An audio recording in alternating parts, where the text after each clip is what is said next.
Ready? Yeah. And we will begin with prayer and prayer. You join me in prayer. Creator God, we pause at this last scheduled meeting this year to ask for your guidance and blessing over our deliberations today and to give us wisdom as we do the business of the county. And Lord, we ask for your guidance and protection for those who travel during this holiday season. And we thank you again for all that you bless us with. In your name, amen. Amen. I pledge allegiance to the flag of the United States of America and to the republic for which it stands, one nation, under God, indivisible, with liberty and justice for all.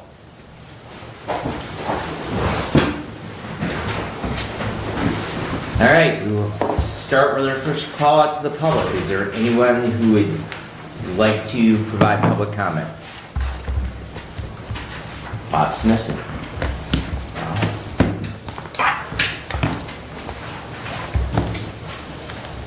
I'll ask again, any public comment? Seeing none, do we have a motion to approve the consent agenda as presented? So moved. We have a motion. Do we have support for that? I would like to move resolution 24-136 to, That would probably be under budget. yes. Thank you. All right. Do we have anything else on the consent agenda? That was a second as well, right, Steve? Yes. All righty.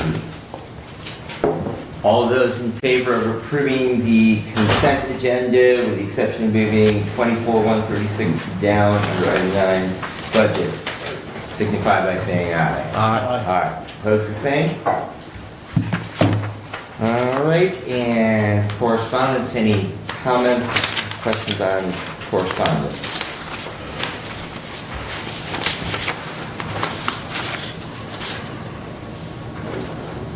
Seeing none, do we have a motion for approval of the regular agenda? Commissioner, Yes, we Commissioner. will. I will handle resolution 24-145 with Commissioner Engel's absence, if that, That would be fine. so. All right, so we will put 24-145, and we will go right on down to your report then. Yes. Any other additions or changes to the regular agenda? All right. All in favor of the regular agenda with those changes? And I would move with that adjustment to approve the Thank regular you. agenda. I thought that was a motion. Do we have support for that? I'll support that. All right, we have a motion and support. Now, all of those in favor of the regular agenda with those additions signify by saying aye. Aye. Aye. Opposed the same? All right. Rob, you are up.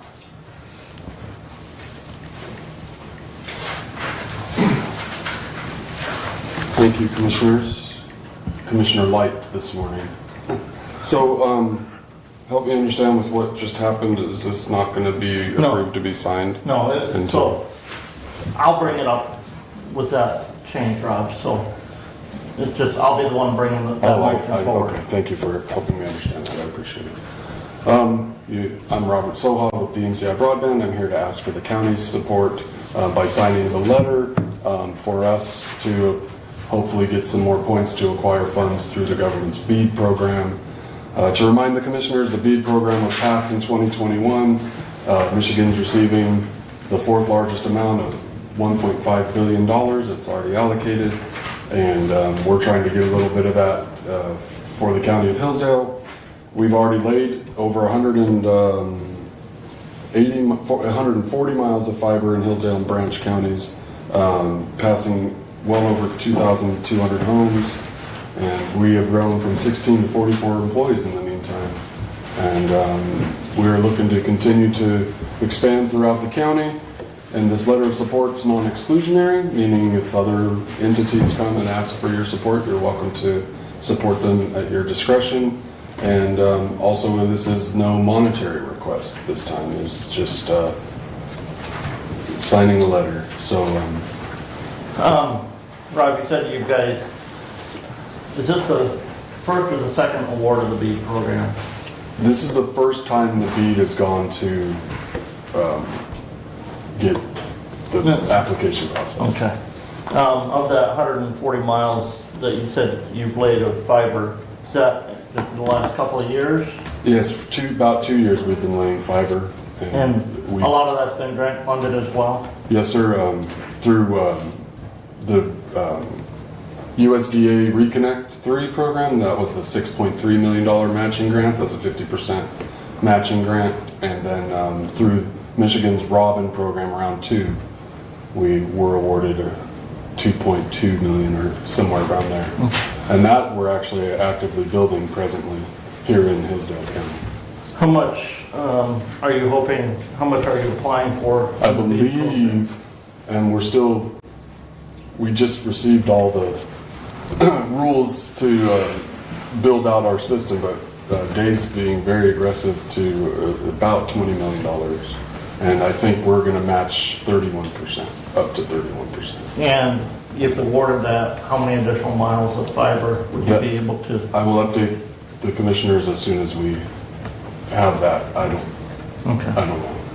know. Has that cost of installing fiber come down some in the last year and a half or so? I know right there after 2020, the cost of fiber had increased substantially, so just didn't know if there was any. I don't know the exact numbers. I could find out for you and update the committee. I do know it had been roughly $70,000+ a mile to get it in the ground. And so if there are any savings to that, I don't know, but I'll update the commissioners. I'll ask. Yeah. You said you are currently at 44 employees. Yes, sir. How many of those are just doing the installation work? We have 3 crews that run installations and maintenance and for both our wireless and our fiber side. We have 3 crews that are drilling. We were able to drill all winter last year because the weather cooperated. This year so far we're still in the ground, so we're hopeful. And once it's a hard freeze, then we have to pause. But I would hope that you would be paused soon because I want to hard freeze. So. we could use a good hard freeze. But yeah, and we're looking to go, all the townships. Litchfield Township, Adams Township, Hillsdale Township, just off the top of my head. Dave mentioned Ransom. Ransom, yes sir, that's correct. And down into Camden, Montgomery, out in those areas, northeast of Frontier. So yeah, we've got a pretty ambitious. Other questions for Mr. Soha? Not Rob, for me. go ahead. None for me. One of the things I found interesting, I heard Dave Cleveland say at Amboy, was that the way they've parsed it up now is that if you serve one address within a block under this program, you have to serve all of them. Yes, sir. So consequently, if you do have that one address that is kind of off from the rest of them, you still have an obligation to provide to those folks as well as the ones that are relatively easy to get to. So this is one of those things that is good on paper, but in practice it could prove to be difficult in certain instances because they've designed octagons, and so every residence in that octagon is a necessary serviceable, so if they're not all connected, you might have to go around. So that could prove to be a problem, but because of our infrastructure we already have laid, we've got good inroads there. The other thing we're having to do is there's a number of Amish houses and barns that are dedicated to be serviceable, and so we have to work on that. Well, no comment. No comment. But It's we're interesting working where through. they might be open to Wi-Fi, but the fiber physically connecting to the house would be the problem. Oh, well, they We put it on a post outside. Anyways. would appreciate your support with the signed letter at your earliest convenience. We have 90 days for the application process, which I think the official start date is the first week of January. Did I hear you say the money had already been allocated The money was allocated in the 2021 budget, yes. To the state. to the state? But Well, to through the federal budget. And then the state of Michigan received 1.5 billion of that. And that's all going through the Michigan My High office. It's all passes from Peter to Paul. So. All right, any other questions? Commissioner Leiter, would you like to go ahead with that resolution now, or would you like to wait on that until after commission, or? since how it is in the agenda in a certain order, we'll have, Okay, that's, Rob will ask you to wait, but we'll get that done. get That'll that be, done here and right after Mr. Caswell's done, so, that approval. Oh, yes, Yeah. of course. Thank you. Yeah, thank you, sir. Thanks for your time. And yes, thank you to DMCI for continuing to work to connect our rural community to the 21st century. Right. Yeah, we're working hard and diligently, and Dave's very aggressive. He's got a big And vision. again, also thank you for putting some of your own capital into that project, so. That's the biggest challenge for a smaller entity like DMCI in these processes, because the bigger players have a lot more capital to access. So definitely a consideration, and that's why your support's so valuable, because it helps give us more points in the process. very good. Thank you again for being with us. Yes, sir. Senator Caswell, I believe you are next. Well, Mark told me I was supposed to come over here and talk to you about the grant that you got. It's $255,500 is what the state granted you. And I think you guys, your local match, if I remember right, was somewhere around 90.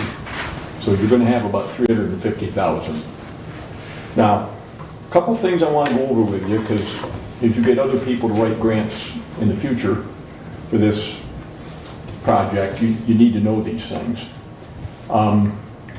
First of all, the amount of money that the Michigan Trust Fund has each year varies widely depending upon how well their investments do.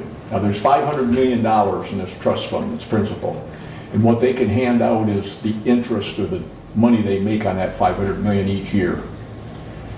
When they hand this money out, about half of it goes to acquisition grants. These are grants that are written, people want to buy land, and turn them into parks and so on and so forth. The other half of the money goes to development, which is what we're doing here, refurbishing what's already there, okay? Normally speaking, there's about $25 million that's available each year. So that means about $12.5 million to acquisition, $12.5 million to grants, okay? This year, because apparently the stock market did well, whatever they had invested in, they had 47 million, which is the most they've had in ages, okay? So there was a lot more money available this year. Now, there's no way of knowing when you write your grant how much money is going to be available. So it's a situation where you just write it and submit it. Now, we have submitted our grant 3 years in a row, okay? In the previous 2 years, they had about 25 million available. This year it was 47 million, and so we snuck in under the wire, which I'll explain in a minute. When you write this grant, you get points for various things, okay? One of the things that you as commissioners can pay attention to, and the road commissioners who control the parks, is that you have to put up a sign and keep it up indicating that whatever project was done according to this, it was paid for by this grant. Have a big sign up that says that. Now, if you go out and look out there, I think there's a big sign up by the community building that says that that was paid for with whatever from the state at that time. On the back side, it would be to the south of the community building. You gotta drive around and get back there. There's a pavilion, there's a little playground and so on, and there's a rock there, and that rock has a plaque in it. And that plaque states that it was paid for by the Soil and Water Conservation Fund, which was something that they had years ago as a federal government thing. When you submit your grant, it's all done electronically now, and Derek was a huge help in doing all this, but when you submit your grant, you will get a response back from the state probably about mid-November, okay? Now, when they respond to you, they tell you at that time, this is what your preliminary score is, how many points you've got. And I think the first year we did it, I think we get 260 points. They also tell you that if there's anything that they've messed up in Lansing, that you have the opportunity to respond and send more information in, or to correct things that they didn't have taken care of, and you can get more points that way. Okay, so they're asking you to double check what they're doing. The first year we didn't do that because we got a grant here, we got a email here at the county, and we didn't know and just didn't respond. The second year we did respond, but one of the things that you get 25 points for, which is a lot of points, is the sign. Well, we had a picture of the rock with the plaque, okay, but they didn't see it either year. So this year we highlighted it, we put stars around it, dancing angels, etc., and they picked up on it. But when the grant came back to us this year, we also knew that we were going to have a chance to improve on it. It came back to Derek, and I also got a copy this year for the first time. We had 315 points. That's what we had earned with what we put in. But one of the things that they'd missed was the fact that we had public transportation available to the park. And we called and confirmed it with Dial-A-Ride, and they said, yes, we'll take people out and drop them off at the entrance to the park. We don't go into the park, but we'll drop it off at the entrance. And we said, fine, so we submitted that. By submitting that, we got 5 more points. Now you'd think, well, that's piddly, what does that amount to? 300, so now we're at 320. Well, it ended up being very fortuitous because the cutoff this year was at 320 points. 320 and above, if you had that, you were automatically funded. Below that, 320 points, there were 50 other applications that had come in for development. And of those 50 applications, the commissioners pick and choose which ones they're going to fund. Okay? Now it may shock you, but any that were submitted by the state wildlife division all got approved. Okay? But other ones can be approved, and there were 10 of the 50 that got approved. So if Derek hadn't resubmitted that 5 points, and we got that picked up, we'd have been in that list of maybe we'd have made it, maybe we wouldn't have. But by getting those extra 5, we were in the guaranteed list, okay? 3 years ago, when all this started, well, actually, it's been 4 years when I shot my mouth off and said that we wanted to, at that time, Region 2 was down here, and they wanted, we had to pay $12,000 a year to them to belong to Region 2. And they said that they would write the grant for us. There might be some more costs involved on top of that. And I said, well, that's ridiculous to pay that kind of money to get a grant written. So I said, I guess that was for the 5-year plan. So I wrote up the 5-year plan, and it got approved, and we were all set there. And with the 5-year plan, you're now entitled to apply for the grants. But if you don't have a 5-year plan, you can't apply for the grants. Now, just as an aside here, your 5-year plan was written up, and it's now 3 years old. You need to get someone to rewrite, and I'm going to tell this to the road commissioners as well, to rewrite that plan. Okay, it's all up to snuff and everything else. Just a few minor changes are going to have to be made, but that needs to be taken care of. And if you don't do that, you won't be eligible for any grants in the future through the National Resources Trust Fund. So, at the time that we submitted the grant, the first time, I had called Todd Daly, who was an architect over in Onstead, and he's done some work for the county. And very dependable. I trust him implicitly. He's very reasonable in his costs and so on. And he said that he would be willing to do that, take care of this. We need to have an architect for the plans. The state requires it. I called him back once the grant was approved and asked him if he would still be willing to do it, and he said yes, he would. And I sent him a copy of the grant. Derek emailed it to me, and I emailed it on to him. And we have in the grant $52,000 for engineering work, architectural and engineering work. And he said that would be a ceiling. He said, I'm not telling you it'll be less than that, but I won't spend any more than that, okay? He's going to have to probably get engineering work done. He asked me if there were any topographical maps of all the ponds out there, because we're going to have to put in docks that are going to be handicapped accessible, and they're going to have to be at a certain angle. You can't have them too steep, okay, because that doesn't meet the requirements of the grant. And I said, I don't know, but I went out and I talked to, is it Caitlin? Oh, Katie Kirkpatrick. Katie? Katie. Okay. I talked to Katie and I gave her all this information, and she was going to look at the road commission to see whether or not they already had topographical maps that would, so we wouldn't have to hire an engineering firm to come out and do all the things that need to be done. And I haven't heard back from her. I don't know whether that's there or not. She's contacted Todd or not, but I gave her Todd Daly's number and I told him about her, and so they can connect. But that needs to be taken care of soon.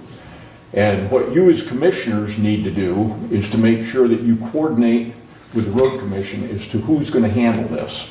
Now, I'm going to state this I'm always very subtle in what I say, but I'm going to be very blunt. Don't hire a wingding to go out and do this grant, because if you don't do this grant exactly the way it's written up, the state will pull your money and you won't get any money. It's that simple. And don't hire somebody that's going to say, well, that's good enough. Don't hire them, because all they're going to do is create problems for you, okay? This grant was written, you know, the American Disabilities Act has certain requirements for slopes and so on and so forth. It was written to a higher standard than that. And the reason it was we could get more points, but also we know from the Spark people who use this park a lot, there's a lot of very profoundly physically impaired and mentally impaired folks, and they need a safe venue to be able to get down in the docks so that they can fish. They've never been able to get on the docks before, and they're really looking forward to it. I got a bid from Span down in Pittsburgh, because I know them, and they're the bid that we've used through all of this for costs of docks and so on and so forth. But you're also going to have to, whoever gets in charge of this project, and it probably will be Todd, but it could be somebody else, I don't know. You're going to have to get grants, or you're going to have to put out bids for the docks to put them in all the ponds. You're also going to have to put out bids to repair the waterfall, rebuild the bridge over the top of the waterfall, and widen out the path that goes up over there to the back side of the park so that it's handicapped accessible as well. So you're going to have to get bids on everything. And the thing I said to Katie, I said, you need to be getting all this done in the next 2 months, okay, and get this taken care of. Because when the spring season rolls around, I said, then you'll be ready to go and start hiring people and get in there and get things finished up. You might want to talk to the road commission about whether or not they'll be able to help out with the path up above. The grant calls for limestone to be put there. That's what they want. They do not want it asphalted. Asphalt just breaks up and it makes it much more difficult for people in wheelchairs and walkers to use. They want limestone that's crushed and packed down. They want a 6-foot wide path, I believe that's what it was, so that there's plenty of room for people to maneuver. So those are kind of the highlights. Derek did a wonderful job for you. He was very easy to work with and really did an outstanding job as far as putting everything together and getting things taken care of. Todd Daly, I think, will be a very good architect for you. And I also want to mention that in the grant process, we're required to get letters of support from various entities. And Lifeways and Spark were absolutely wonderful every year in getting us letters of support and making sure that the state knew that they were fully behind everything that we were doing. So that, I think, is about everything I've got. The 5-year plan, I mentioned that to you. You got to get that redone. Bruce, that's gotta be redone by 2026, right? What's that? The 5-year recreation plan, we approved that in 2021. You need to start writing it in '25, because when it gets submitted to the state, it may be that the state will say, no, this isn't acceptable, you gotta do this, that, and the other thing. You don't know what kind of things you run into, and that gives you time to get it back and to get it to them by 2026, so you're not cutting any corners, okay? The last 5-year plan we had, it expired in 2020, and just everybody dropped the ball and nobody picked up that it needed to be redone again, and so you couldn't apply for anything. And the other thing I would say to you is, in the future, if you guys decide to apply for something, put a grant in, and you don't get it, don't quit applying. You can take that same grant and reapply the next year, reapply the next year. Keep applying, okay? Because you never know when they're gonna have a pot of money up there and all of a sudden it gets funded. And if you just do a one and done, that's not the way to approach it. Stay with it, okay? Didn't we have 322 points last time? This one? The last time we applied for the grant, didn't we have 322 points? No, we had 285 last year. 285, I okay. thought last year was 315. We've never been over 285. Okay. Okay. I was thinking it was over 300. It was- Somebody might have told you that, but no, 285 was the most we've ever had. And I will tell you that in our situation, the way the point system is set up, it is highly unlikely that we'll ever get more than 330 points unless you guys decide to put up a much bigger share of the local match. Now, I had a conversation with an individual earlier this summer that's on the board, and he was telling me all about Oakland County. And Oakland County raised their match and they got enough points and they can do it and everything. And I said, well, Oakland County's got more money than they know what to do with. I said, Hillsdale County's not that way. I said, we can't do that. I said, the commissioners have already gone to 26%, which is more than they need to. So, just again, in the back of your mind, if more points are needed, that's probably the only way to get more points. But that's kind of self-defeating.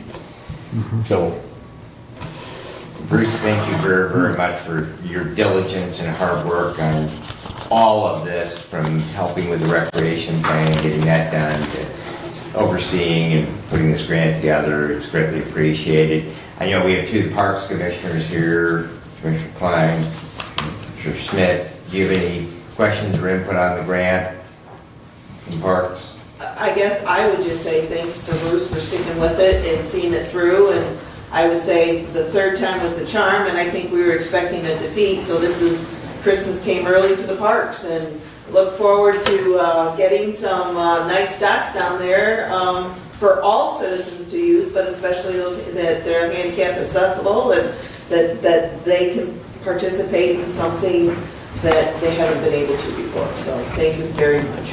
you're welcome. One other thing, it's already happened. You can't use this money for anything other than what the grant was written for, okay? You can't use it for anything else. If you do, it'll all be taken away from you. Now, I've already been asked the question, well, we can use this to dredge the lakes. The state of Michigan is not going to give you any money for dredging those lakes. That's just that's their bailiwick right now. They're not going to do it. Nothing, okay? I had a guy come down back a couple years ago when I was getting involved with all this. I had a guy come down and he showed me what he could do, because one of the concerns that I heard from the Parks Commissioner that keeps eroding in, and that's the state's big beef. If we give you all this money to dredge it, it'll just be filled back in again in a few years. He came down and he showed me pictures that he put stones all the way around, big boulders all the way around every lake and so on and so forth, all 6 of them. And it was only $5 million to get it done. So, if your issue is dredging, you're going to have to figure out another way of doing it other than applying for grants through the Natural Resources Trust Fund. Or they've got other pots up there that they hand out, but none of them, I was told very clearly, none of them will be used for dredging. So, Bruce, if you look at last year's general fund appropriation from the state of Michigan, in many of those earmarks, there is money earmarked to certain municipalities for dredging of lakes. So there is, Well, that's the port that they put in all the budget bills? yeah, Okay, well, anything's possible. Senator Shirkey had pork in a bill to get money to the hospital, and Governor Whitmer vetoed it.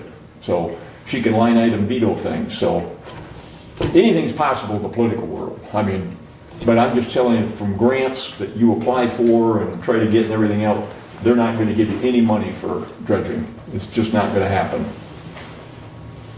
Derek? I just wanted to make a quick comment. So Commissioner Caswell mentioned the 5-year rec plan.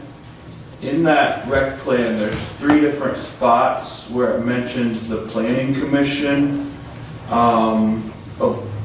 basically approving the master plan, which has a spot in it referencing the 5-year rec plan. So I don't know if the planning, if part of the 5-year rec plan has to have that in it or not.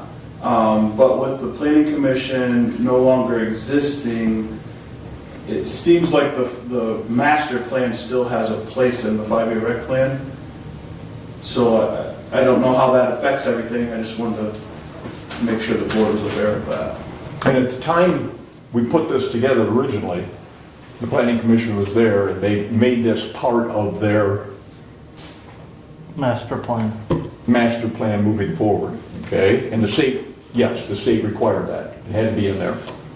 If you're gonna, if the plan was good, the 5-year plan was gonna be approved, it had to be part of it. So you would still, potentially for future grants, we would still need a master plan that had the 5-year rec plan. as But to well. that, we have not actually officially terminated the planning commission yet. Okay, I'm just putting that out there. And I think the time I was commissioner, I don't think the planning commission did a lot. I don't think there was a huge push or anything, but it was there, and in substance, and we could reference it for things like this. Because the state usually requires that it be, that kind of thing, be part of the quote-unquote master plan. Get you coming, get you going, don't they? It's all about making government bigger, Bruce. All right, thank you again very, very much. You're welcome. You're welcome. There's a lot of people that really helped do this, and you guys as well, so And thank Bruce, you. thank you for going to Lansing to sit in on that meeting of the trust fund when they went through and awarded those grants, and just making sure that we had a presence at that meeting. Well, you're welcome. I got to be very honest with you. I didn't do a thing to change anything one way or another. It would have been approved anyway, but you're welcome. It was, I got to see a guy that I knew up there from Lansing a long time ago, so it was good. Wasn't all for naught then, huh? There you go. All right, we will move on with the regular agenda. Commissioner Leininger. All right, resolution 24-145.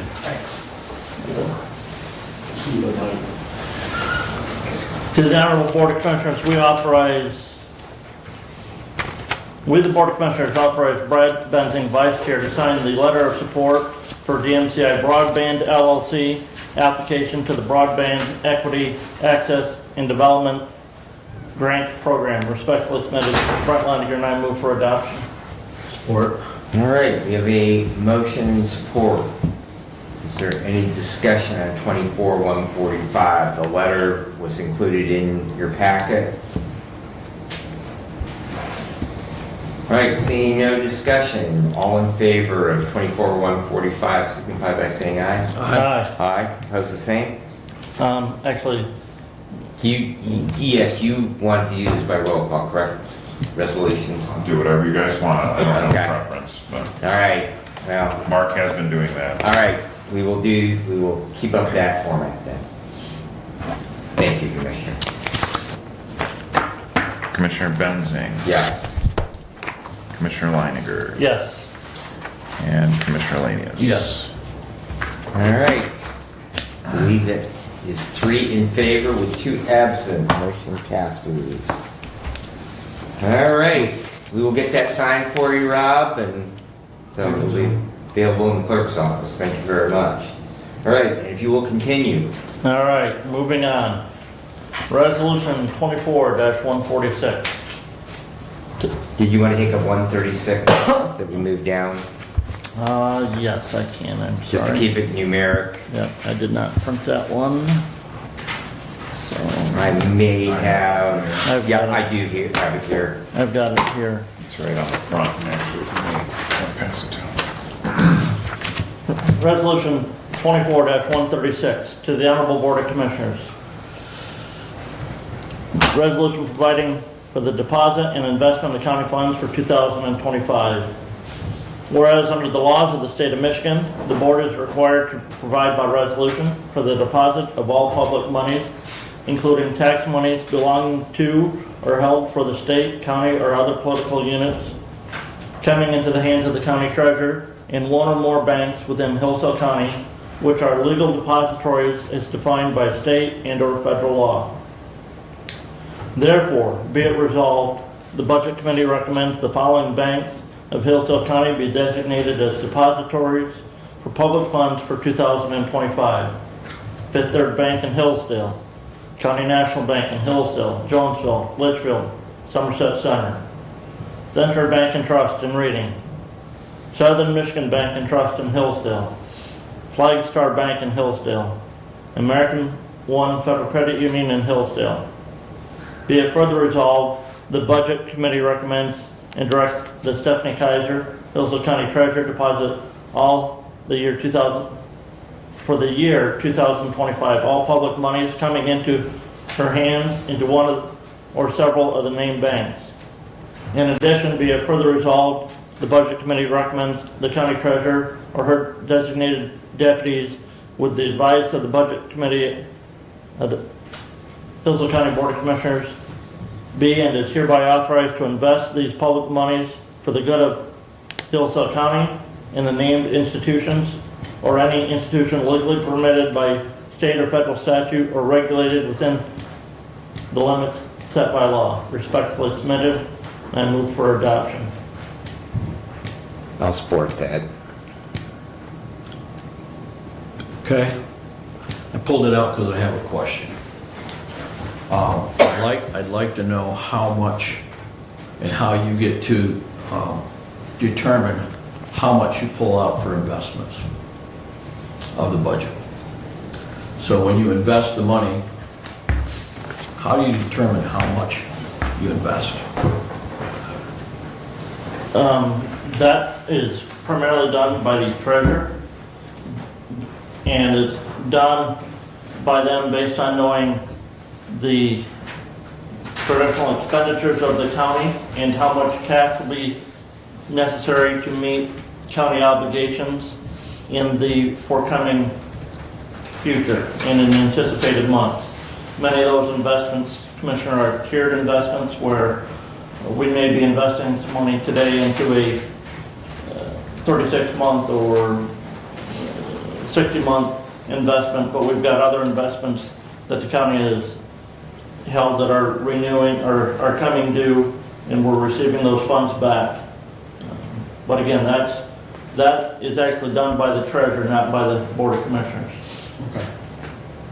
Okay, so Because that's the so you invest money this year for whatever might be a couple years down the road to come back, and then this year you'll cash in on investments that were made prior. Correct, yes. So, And the treasurer is doing that not just for the county of Hillsdale, but the treasurer also holds money for the medical care facility Right. and holds the road commission I'm on board. money and the 911 money. And so they're routinely investing those funds, but making sure that there's adequate funding available to meet current ongoing cash needs of the county. okay. I asked for pull that out for that reason, so very good, thank you. And we have an investment policy, right, Derek? I believe so, yeah. And, you know, one of the reasons there's so many there is because they split up the funds to make sure that as many dollars as possible are FIDC Guaranteed. insured. Okay, And then there's different levels of liquidity too. So some of those investments are very liquid, you can get them anytime you want. And then some have maturity dates. Yes. that are further out. Okay. Any other questions? All right, Mr. Dane, if you'd be so kind. Commissioner Leininger, Yes. Commissioner Lanius, Yep. Commissioner Benton. Yes. All right, resolution passes. If you will continue. All right. Resolution 24-146, amending the revenue and expenditure of the general fund to the Honorable Board of Commissioners. We recommend amending the revenue side of the 2024 general fund budget by increasing the following revenue lines. Recreational marijuana tax, $80,000. Soil erosion permits, $114,000. Insurance reimbursement, $77,000. Interest on investments, $36,234. Election reimbursement, $50,000. Health Department building maintenance, $8,000. Circuit Court cost, $11,000. Circuit Court SADO MAACS, $13,000. Sheriff grants, $15,000, for a total of $404,234. We recommend amending the expenditure side of the 2024 general fund budget by decreasing the following expenditure lines. MSU extension, $20,000. Health insurance, $150,000. Employer pension holding, $11,448. Employer FICA and Medicare, $24,018, for a total of $205,466. We recommend amending the expenditure side of the 2024 general fund budget by increasing the following expenditure budgets. Board of Commissioners, $5,000. Finance, $500. County Clerk, $5,000. Elections, $26,000. Building and Grounds, $44,000. Front of the Court Building Maintenance, $22,000. Health Department Building Maintenance, $8,000. Life Insurance, $500. General Insurance, $21,100. Workman's Comp Allocation, $22,000. Circuit Court, $50,000. Jury Board, $2,700. Sheriff's Office, $25,600. Road Patrol, $4,300. Jail, $175,000. Equipment, $7,000. Appropriations or transfers out, capital project allocation, $166,000. And the child care fund allocation, $25,000. For a total of $609,700. Respectfully submitted and I move for adoption. There's support. I will support that. And so, Commissioners, with the increase in revenue that we're showing and the decrease in expenditures on those lines, those combined total to that same $609,700 that we're increasing the expenditures side of that budget. So we still end up with a balanced budget for the 2024 fiscal year. Finance Director Ringman is here.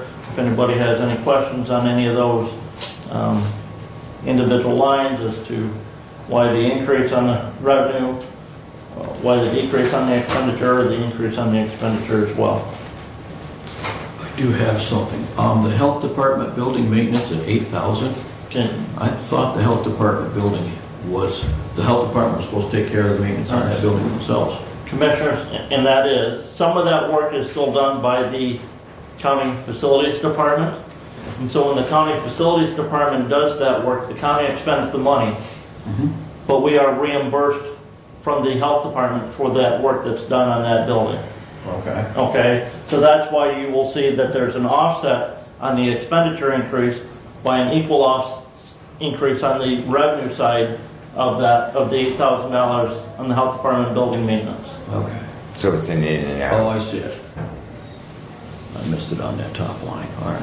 And Commissioner Leininger, if I recall correctly, on MSU extension, that was because there was a part-time position that was That was not unfilled. filled, correct, yes. So I wanted to clarify that because MSU extension is a very passionately supported program within our county. And the only reason why we are decreasing that line item is for the simple reason we had an unfilled position. And that position has been eliminated in the 2025 Right. budget. Any other questions? All right, want a roll call, please? Commissioner Lanius. Yep. Commissioner Benzing. Yes. Commissioner Laniger. Yes. All right, motion passes 3-4 and 2 absent. If you will continue. Resolution 24-147. To the Honorable Board of Commissioners, we authorize approval of the attached special revenue budget amendments.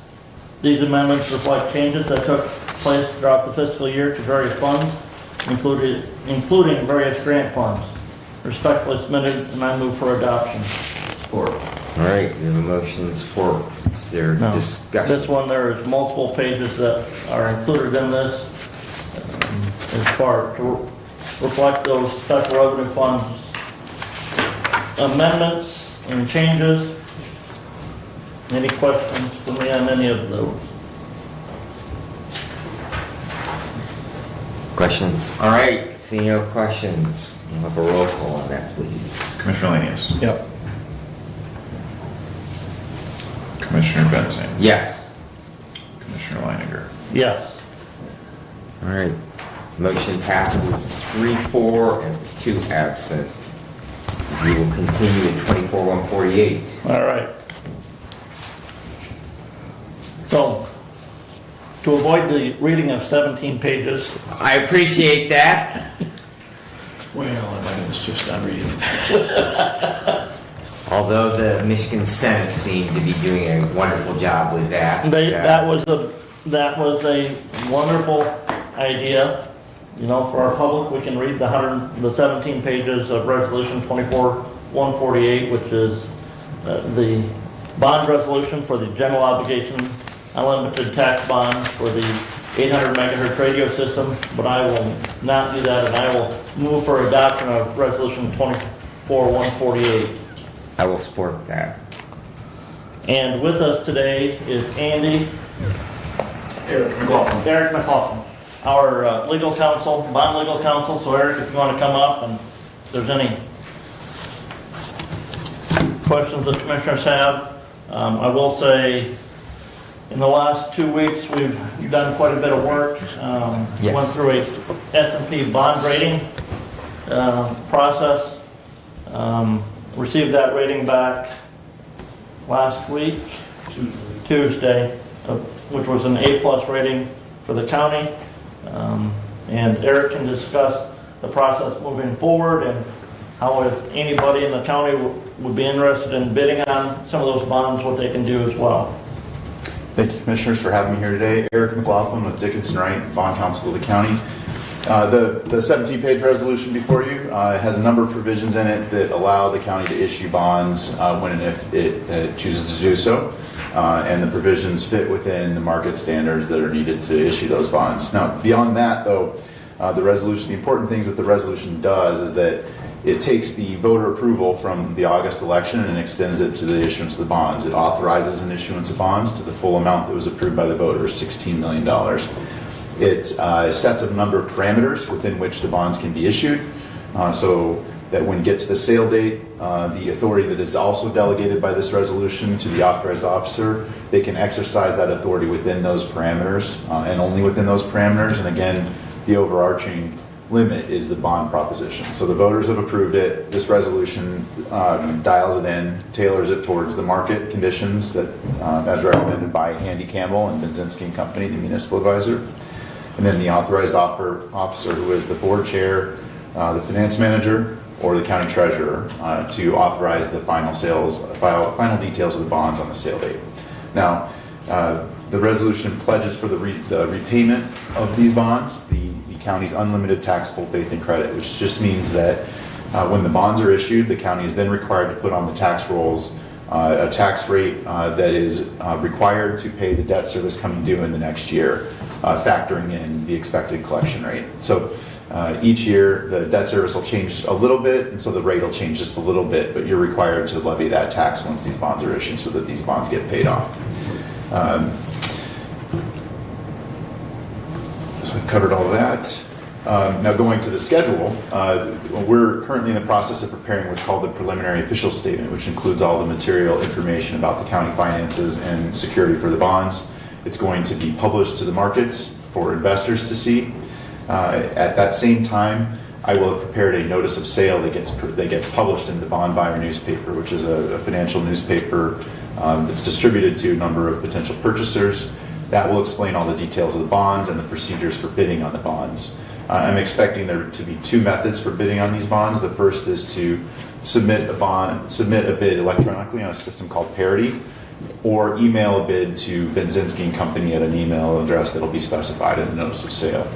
The sale date will be January 15th at, I don't know what time, maybe 11 a.m. I think is what I recall. It's either 11 or 1. But anyways, the notice of sale will specify the time on the 15th. By that time, bids that have been submitted will be opened and considered. Benzinski and Company will evaluate the bids, and the lowest bidder will be awarded the bonds based on the recommendation of the municipal advisor, assuming all legal requirements have been met. It is 1 p.m. 1 p.m.? Okay. Yeah. 1 p.m., January 15th. You can submit bids anytime before that once the notice of sale is published. And then after that, closing will be 2 to 3 weeks after that. I'll prepare the closing documents and make sure that any of your questions are answered with respect to any ongoing obligations once the bonds have been issued. And then funds would be available to the county when? It's either 2 to 3 weeks, about 2 to 3 weeks after the sale date. So maybe by the end of January or beginning of February sometime. Yeah, We have some timing issues with Motorola, who's our primary contractor on the project, so that just will help us have a little better idea of our official But Commissioner, remember, any invoice we receive from Motorola is not due until 45 days after we receive that invoice. Correct.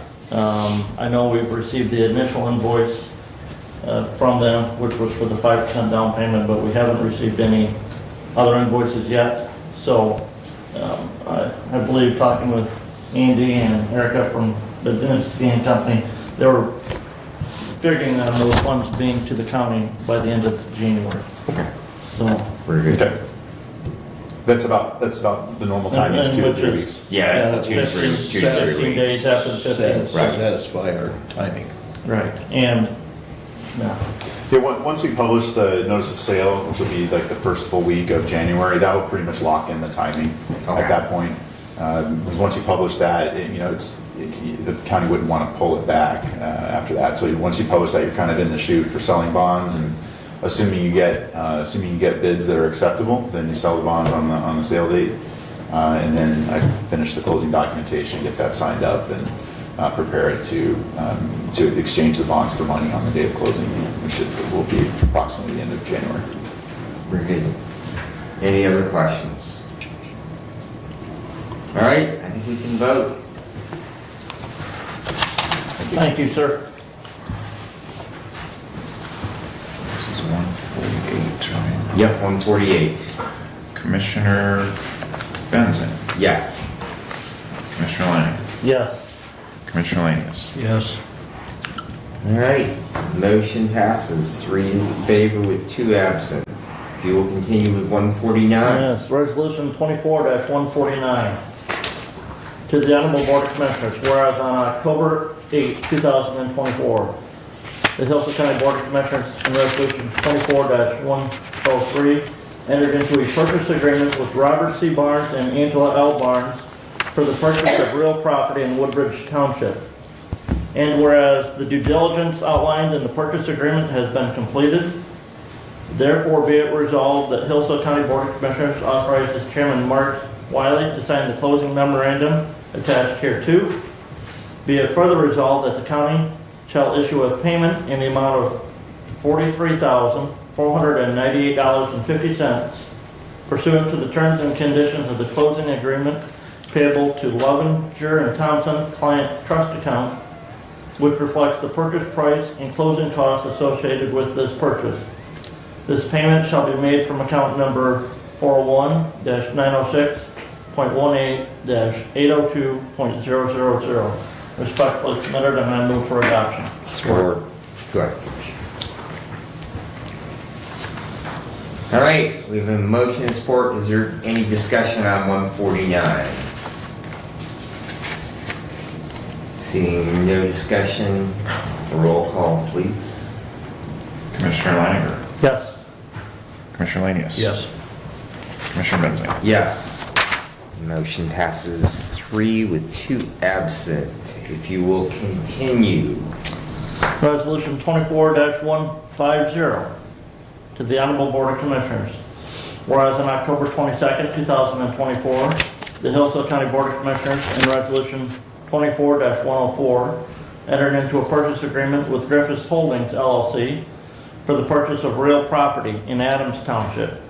And whereas the due diligence outlined in the purchase agreement has been completed, therefore be it resolved that the Hillsdale County Board of Commissioners authorizes Chairman Mark Wiley to sign the closing memorandum attached hereto.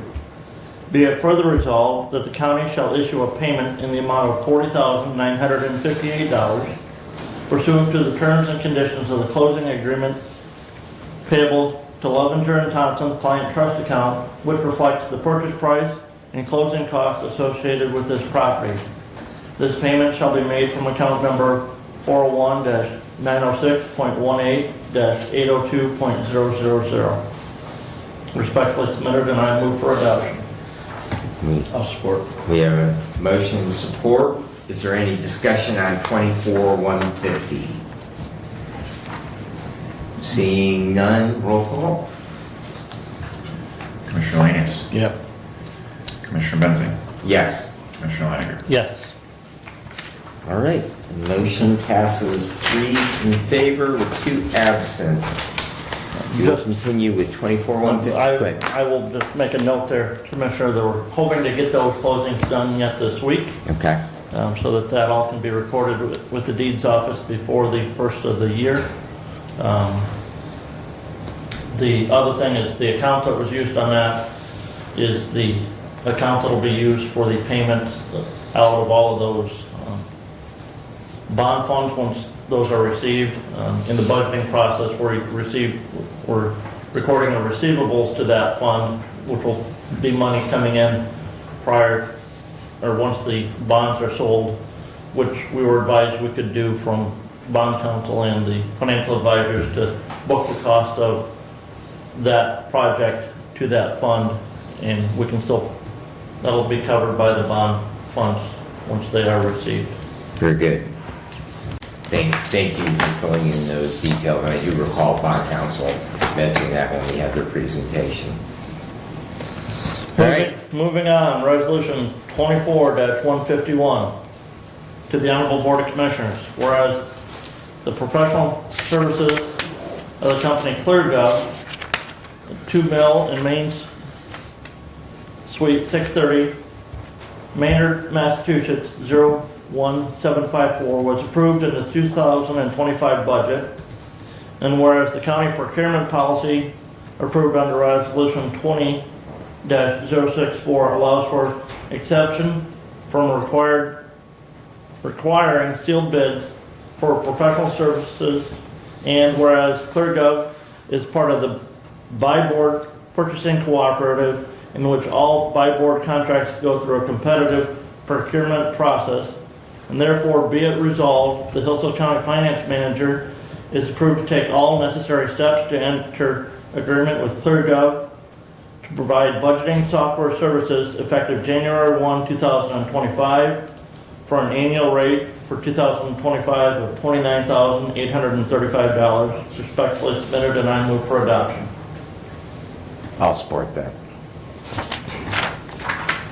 Thank you, Commissioner. And again, as the resolution says, this was the money was set aside for the 2025 budget. And in addition to the ADP system that we've entered into an agreement with, this will also help free up time in the finance department office, and hopefully for every department head when it comes time to budgeting. And keeping track of their budget. I know Mr. Ringman and I had talked to him about trying to get a 2026 budget projection done. I don't think we've got that finalized yet. It's close, but there's still some fine tuning, which is part of the issues with the Excel program that we've been using. It takes a little bit more time and hopefully this ClearGov system will speed that process up. And this is needed to alleviate some of that time for the accounts payable and payroll process that will be moving to the finance department. Very good. Derek, any input? Just that, assuming this does pass, between the implementation of ADP and this, and some of the workman's comp changes over the next few months, it's going to be pretty busy, but hopefully in the end it's all worth it. So, I believe that you and Naomi are up to the task at hand. appreciate that. So how do you think the transition's going to be under the new software? I expect it to go well. I've talked to ClearGov, dozens of times and, about what to expect. I think we're not going to start it until about February. That gives us time to focus kind of on ADP for now. And then hopefully by the middle of the year, before we wrap up the audit, we'll have this ready to go. So. All right, any other questions? All right, roll call on 151, please. Commissioner Benzing? Yes. Commissioner Leininger? Yes. Commissioner Lanius? Yes. All right, the resolution passes 3-4 with 2 absent. And continue, Commissioner Lyon. Thank you again, appreciate it, Eric. Yes. Eric, yes, good to see you. We'll be talking on, the 15th? Sooner than that. Merry Christmas. Yeah. Merry Christmas. All right. That completes my resolutions for today. That'll be done. I know, but you got to sign it though.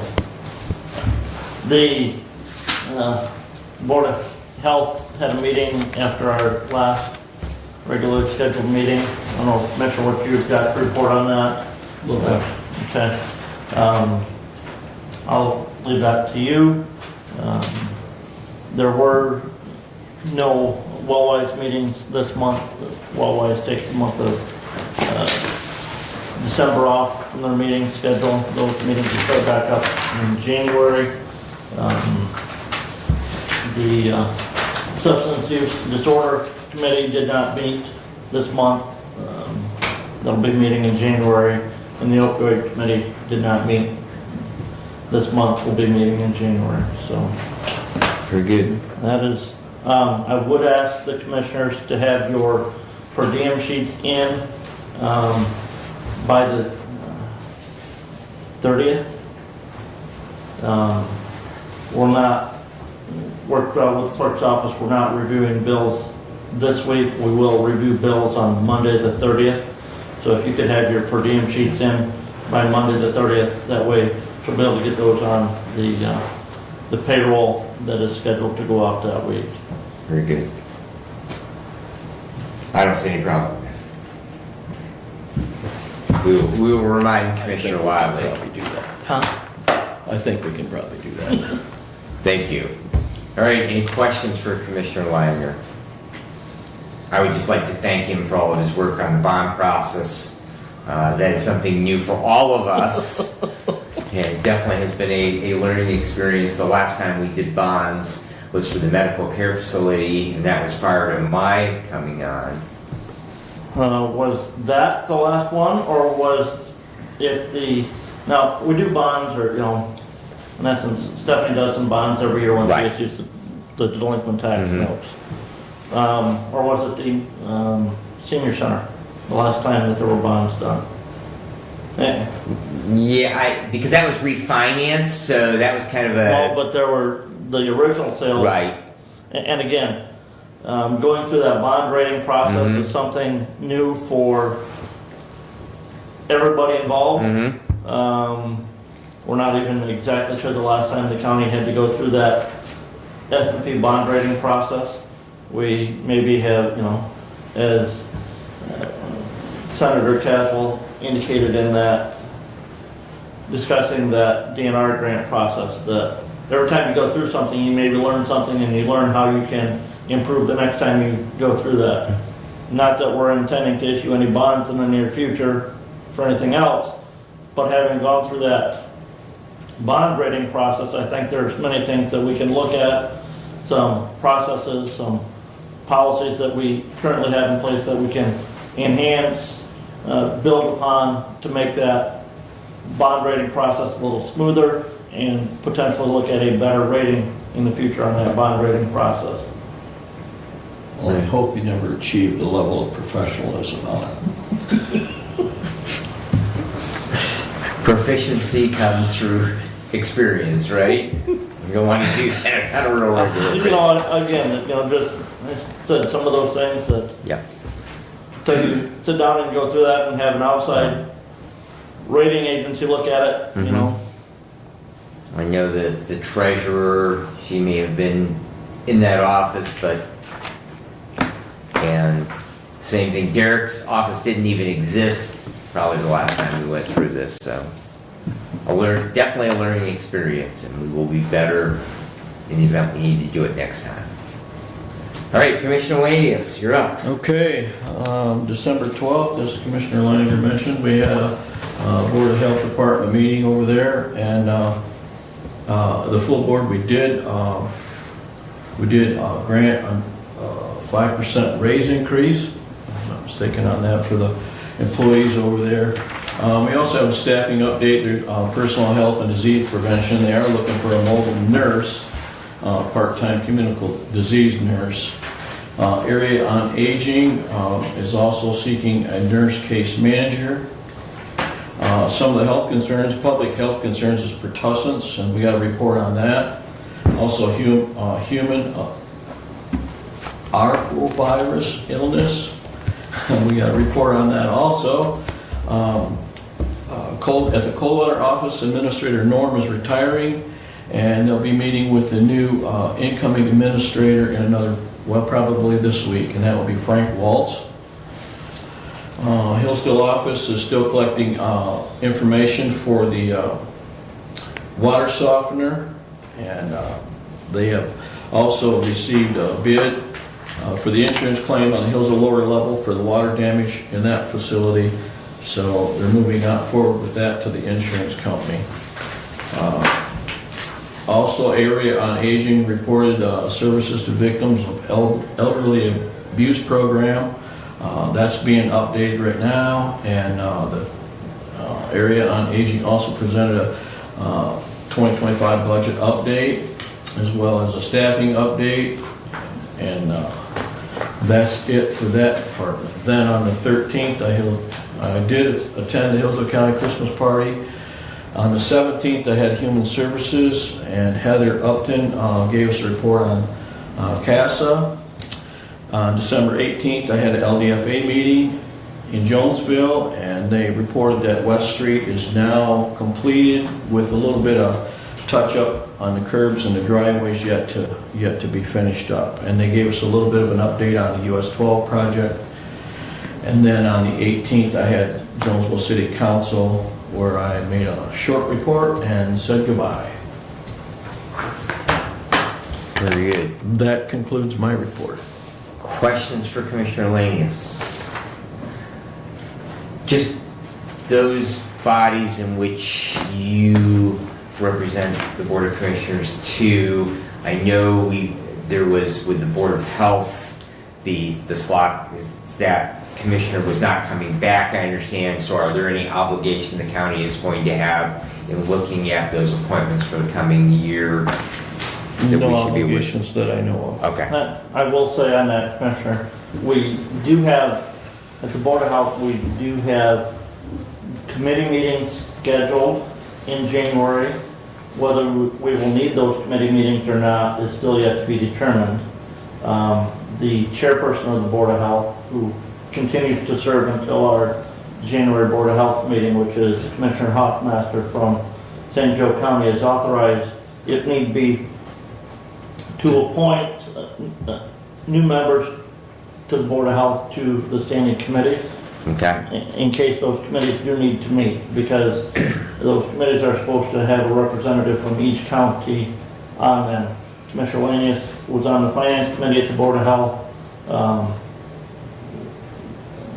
Commissioner Matthew from Branch County, who is also leaving the Board of Health, was on the Program Policy and Appeals Committee.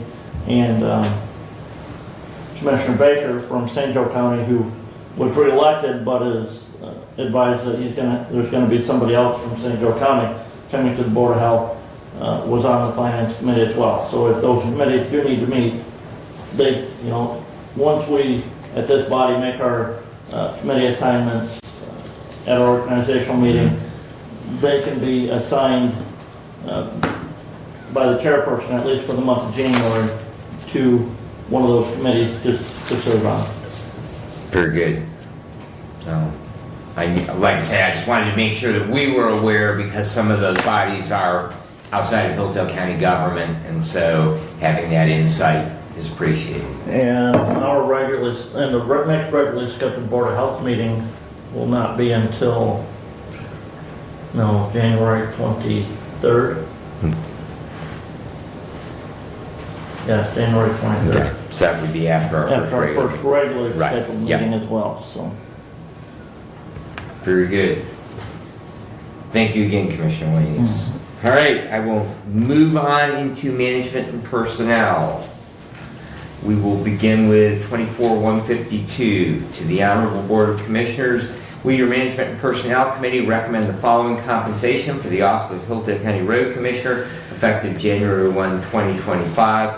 $4,100 per year with an additional $25 per month to be placed into a deferred compensation account for a total of $4,400 per year. All current fringe benefits shall remain the same, and I will move for adoption. I'll support. Thank you, Commissioner. All right, motion or the resolution is introduced and supported. Is there discussion? I have a couple of questions. Okay. What are the current fringe benefits? Current fringe, road commissioners, could you address current fringe benefits for the Office of Road Commissioner?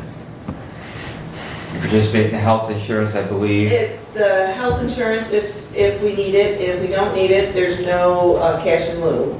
And then there is vision and dental. The dental is just for the commissioner. Any spouse or family is a deduction. The vision is for the commissioner and the spouse. And the health insurance is for the commissioner, spouse, and family if necessary. Are the road commissioners part of the defined benefit plan at the road commission? No.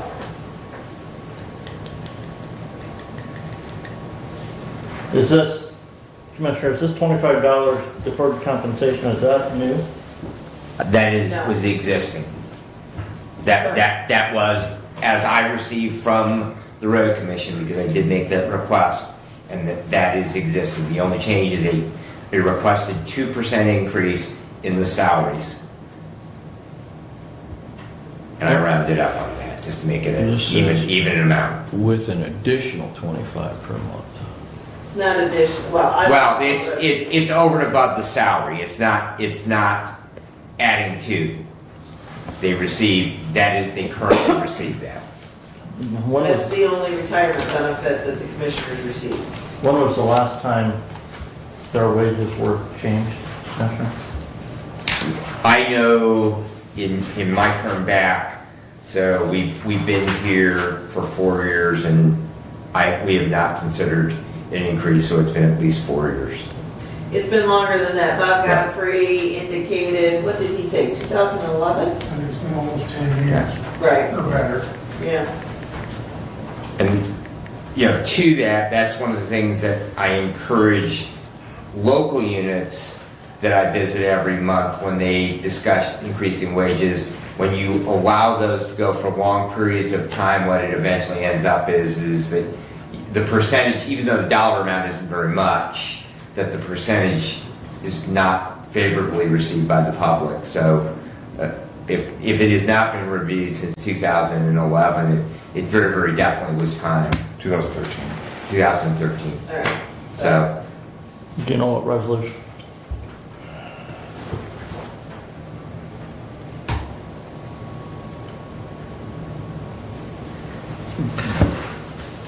I had it, just a second. 156.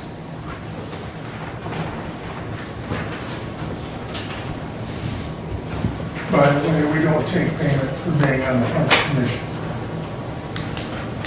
Correct, we do not charge a per diem for any parks meetings that we attend. and if you did, that would have to come out of the parks budget because the road commission couldn't support, correct?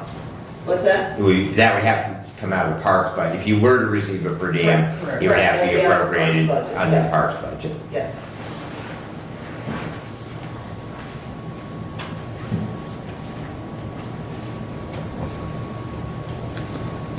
Did you find that resolution? I did, Sure. yes. And just for point of clarification, just under 4 years ago when I was elected to the Board of Commissioners and my father was elected to a road commission seat, I did reach out to legal counsel to ask for guidance on if this issue should ever come up. And was directed that because we're voting on a change in compensation for the office of road commissioner, not for an individual, that there would be no conflict of interest. Should I vote on the issue? I appreciate your raising that legal opinion, and we just reinforce that it is not for the individual, and that is for in any case, it's not for the individual, it is for the office to which they are elected or appointed. All right, any further discussion? What is their compensation level now? $4,000. So they're getting $100 over the last 13 years. Since, that was effective January 1st, 2004. Okay. 2004. I'm sorry, 2014. 14. Okay. 2014. So it'll still be 11 years because this is effective in Yeah. 25. Just from the verbal abuse you take, it ought to be worth that. Well, we didn't come here to campaign for a pay increase. We came here to, we're more parks representatives today. Don't matter. We do appreciate your service. That Thank you. roads is a thankless job, and I am often glad that I am able to, when I have constituent questions, say we don't do roads. All right. Seeing no further discussion, we'll have a roll call on 24-152. Commissioner Leininger. Yes. Commissioner Lanius. Yes. Commissioner Benzing. Yes. The resolution passes 3 in favor with 2 absent. I will continue with 24-153. Lots of tabs today.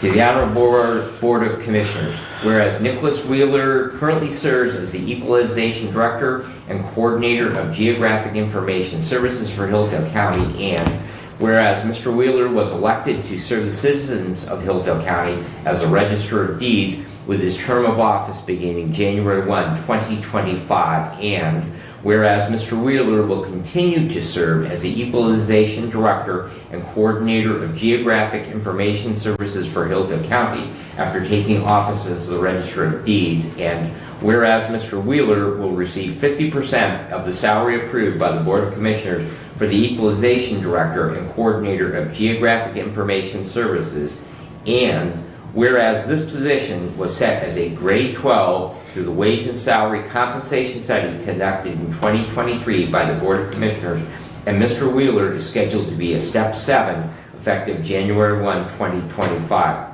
Therefore, be it resolved that effective January 1, 2025, for his duties as Equalization Director, Coordinator of Geographic Information, Mr. Wheeler will be compensated at 50% of the grade 12 step 7 wage as defined in the wage schedule last approved by by the Board of Commissioners. Mr. Wheeler will continue to advance in step as outlined in the employee handbook. This will be in effect until Mr. Wheeler ceases to be in any of the roles named above or until this resolution is rescinded or revised by the County Board of Commissioners, and I would move for adoption. Support. All right, we have a motion and support. Is there discussion? I just want to thank Mr. Wheeler for his continued service to the county. That position is invaluable. We are very fortunate to have an individual who is dedicated to that position, whose attention to detail is unsurpassed. So, I was Great. gonna say he's done a bang-up job. very good. All right, roll call, please. Commissioner Lanius. Yep. Commissioner Benzing. Yes. Commissioner Leinecker. Yes. All right, the resolution passes 3 in favor with absent. I will continue with 24-154, small drum roll. Chief Deputy Clerk Dane. 24-154, to the Honorable Board of Commissioners, we authorize approval of transferring the payroll clerk position titled Deputy Clerk 2 in the County Classification and Compensation Study from the County Clerk's Office to the County Finance Department. Furthermore, we authorize the Finance Manager to fill the position at a Grade 4, Step 1, with the employee currently in the Accounting Clerk position in the Finance Department and vacate the Accounting Clerk position. This change is to take place January 1, 2025, and I would move for adoption. Support. All right, we have a motion and support. Just for point of clarification, it will be a little bit before all of the accounts payable and payroll is actually moved over to the finance department because of the time that it's going to take to implement that ADP system. But this was in the budget to make this change. The clerk's office is going to be filling a grade 3 position at step 1, and Naomi will be doing the additional work in the finance department, so we felt it appropriate to make this change now in that duty assignment. Very good. And Clerk Dane, I do see the way that we have this formatted. Are we going to send it accordingly as it is that I have from where I printed it? Because you had Commissioner Weiner from Budget presenting this. I'm not sure I understand your question. I'll let you. You have this under my committee, and you have Commissioner Weiner Oh. representing his budget chair. I can change that if you You'll want. notice the last one had the same thing too. Okay, all right.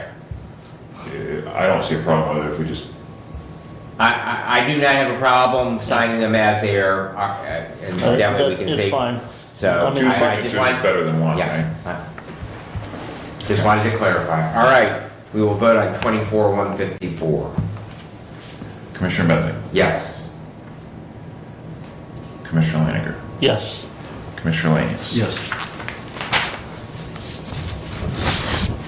All right, the resolution is adopted with 3 in favor and 2 absent.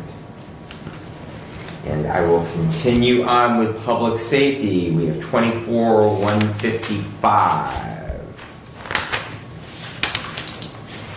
To the Honorable Board of Commissioners, we authorize the Vice Chair of the Hillsdale County Board of Commissioners to sign the Hillsdale County Law Enforcement Interface Contract Addendum with Carpel. We further authorize payment to be taken from account 101-296.00-802.000, and I would move for adoption. Support. Thank you, Commissioner. We have motion and support. This issue was brought to me by the sheriff probably a little more than a month ago.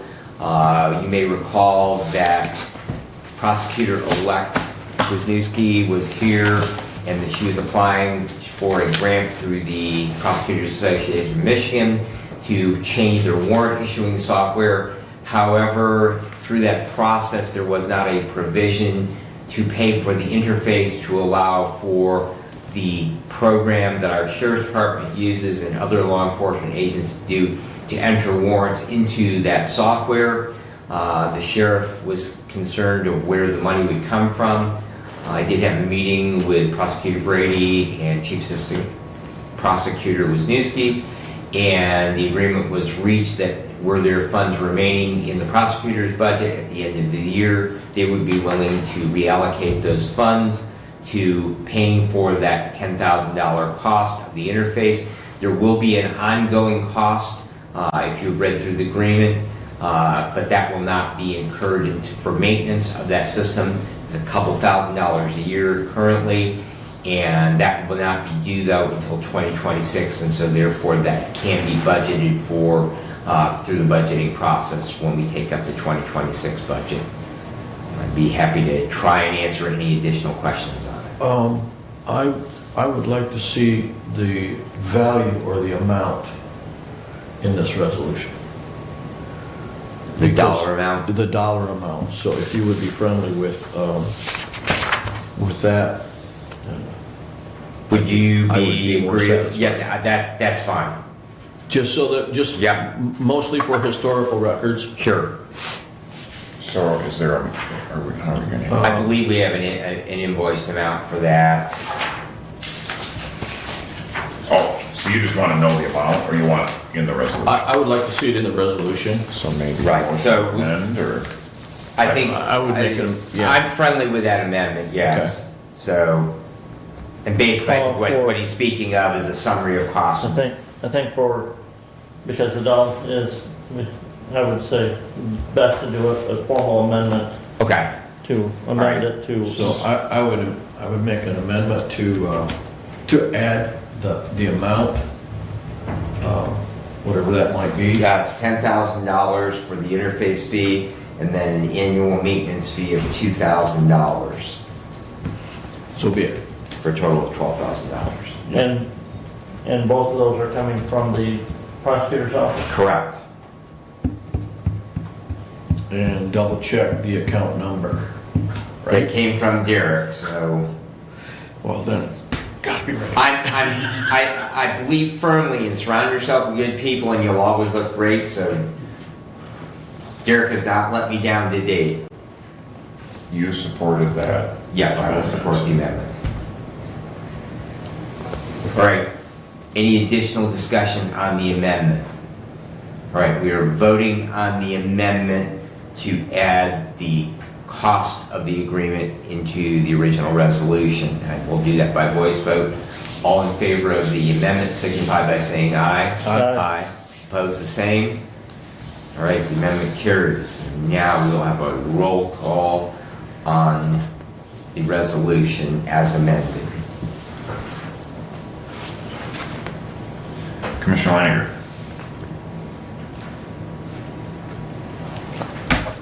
Aye. The sheriff appreciates that, and the undersheriff appreciates it. Commissioner Lanius? Yes. Commissioner Benson? Aye.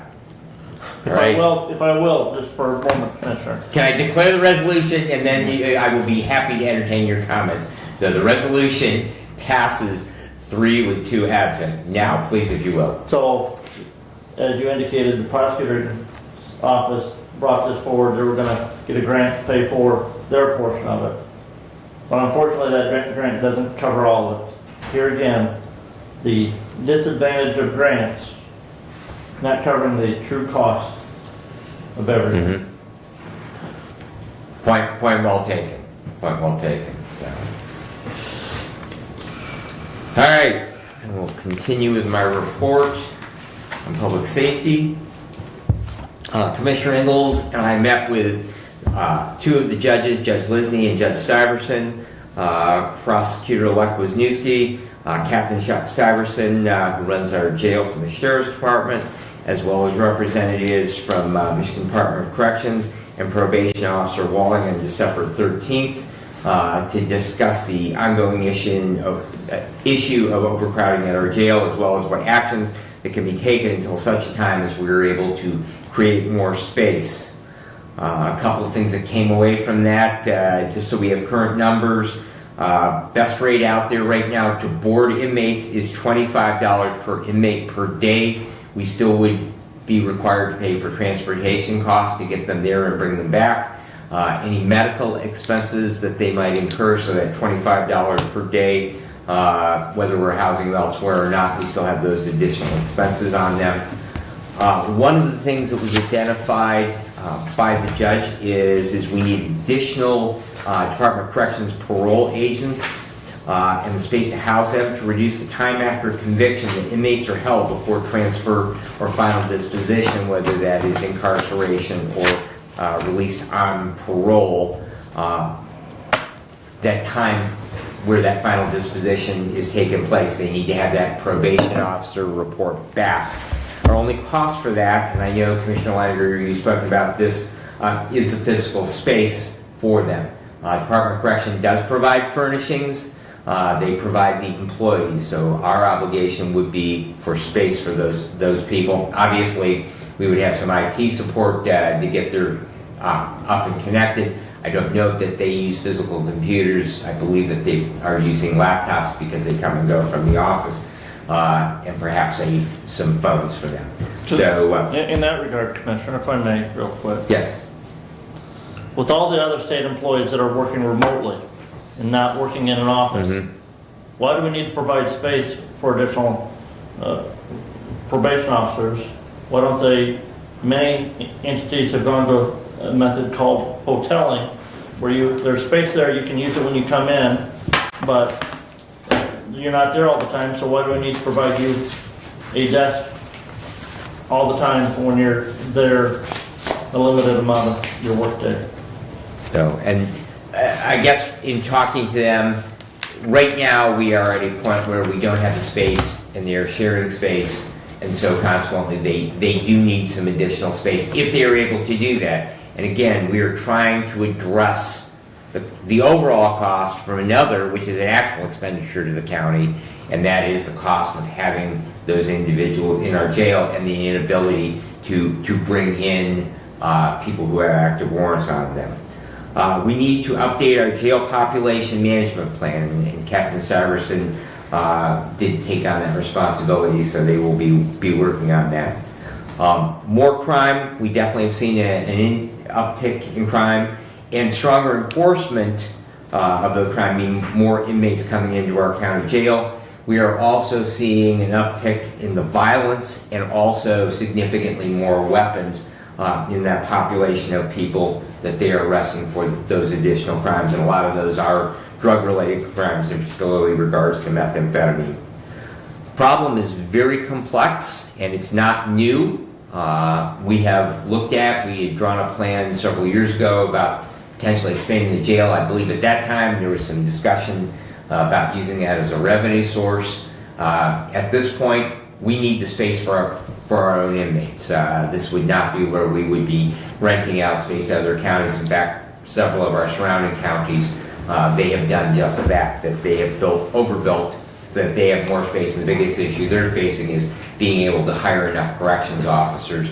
And that's the other issue with we build more jail. It's not just the cost of building the jail, it's the never goes away cost of the additional corrections officers, feeding them, the medical expense, the behavioral expense, well, we need more nursing staff, and on and on and on. So, however, we were reminded by the judges that the commissioners do have a statutory obligation to provide a jail. So it is something that at some point that we are going to have to address. So we did not come away with, but probably the simplest thing that we can do at this point right now would be to seriously consider adding that additional space to house those MDOC employees. They are willing to provide, it sounds like, 2 additional of those probation officers for us. And Judge Lisney seems to think that would help greatly. There was also some discussion, we are getting some reimbursement now. Mr. Katz has been able to provide for us with community corrections, and it was suggested that we earmark any reimbursements that we get under that program specifically towards a capital improvement fund for the jail, and use that fund to accrue an amount towards any future expansion of that facility. The 911 board met on December the 18th. They're currently fully staffed, so that is good news. They did approve their 2025 meeting dates, and I know that they were going to get that to the clerk for posting, and they will continue to meet on the third Wednesday of the month at 3:30. The CAD system upgrade is still on track, and they're looking at still an April 15th launch date to have that live. They will be appointing a committee to update the bylaws for that body. It's been a few years since they have done that, and so they will be at some point be updating their bylaws, and that will come back to this body for final approval. We will have several appointments or reappointments to make in 2025. I believe they will need those by April. So we can look towards that, and you might take a look at those appointments that will be expiring, and if you are aware of anyone throughout your districts that might be up to serving on them, we are always willing to accept applications and review those, as well as those people who currently wish to continue serving in those positions. And we have a tentative live date right now for the new public safety radio system, and that is May of 2026. So we're approximately 17 months out from hopefully having that system live. And I would like to conclude with simply a thank you for allowing me to serve as the public safety chair for the last 4 years. And I look forward to whatever new duties and assignments or continuing in that role when the new term begins next year. I would be happy to try and answer any questions. Thank you. All right, seeing no questions. It brings us back to public comment. Everyone left. Any public comment? Call it one more time. Is there any public comment? All right, additional business. Commissioner Leininger. Just want to thank Commissioner Lanius for his 2 years of service to the county. And wish everybody a Merry Christmas and a Happy New Year. Thank you. Commissioner Lanius. Well, no big speech. It's been an interesting journey. I've learned a lot. Actually kind of enjoyed some of it. Not all of it, of course, but it's been very educational for me. I learned, like I said, I learned an awful lot. I'm looking forward to my time off. If you want to stop and see me, well, come on out. It's been a pleasure serving with you guys, and some of the committees I've served on, I really think I've had somewhat of an impact on a few of them. But going forward, there's a little thing I'd like to tell you that when you think you can't be replaced, pour a 5-gallon pail of water and put your hand in the water up to your wrist. And when you take your hand out of the water, the hole in the water that you leave will be the amount that you're missed. So I'll leave you with that. You can figure that one out yourself. But other than that, I will continue praying for you guys and the county. And Merry Christmas to you all. Thank you, Commissioner. All right, Commissioner Eagles did send his apologies last evening that he would be unable to be here, and his presence was definitely missed. Commissioner Wiley, I hope he's having an enjoyable time on his cruise. I would just like to echo Commissioner Langer's comments. Commissioner Lanius, it has been an honor and a pleasure to serve with you. Thank you. You have risen to the occasion, and I appreciate all of your efforts on behalf of your district and your constituents, and I wish you the very, very best in whatever future endeavors. And although you are leaving the Board of Commissioners, we do have a number of appointments that we always need to fill, and I would encourage you to continue in some role to serve in county government. So if there is some place there that I'm sure we would be delighted to forward your application to whatever appointment that you might be interested in. And with that said, I would like to wish each and every one of you a very, very Merry Christmas, a wonderful New Year, and we will look forward to the new year. And with that, I call the chair, we are adjourned. Thank you. Wow. Shannon, you're very festively Christmassy. I know. Yeah.